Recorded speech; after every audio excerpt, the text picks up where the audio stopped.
Hello guys, in this video I am going to show you how to pay for parking by using the TPARK application.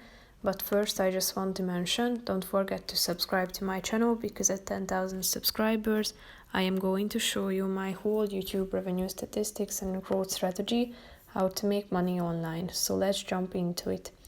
First of all, open the application on your phone. Tap on the parking button, which is the first one. After that, select your city,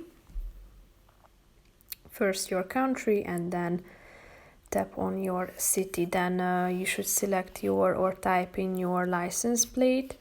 As you can see, it must have been between 4 and 13 characters. Then you should select your vehicle type, then the license plate country, your zone. You can also use the location function. You need to allow the application to have access to your location, and then it will be selected automatically.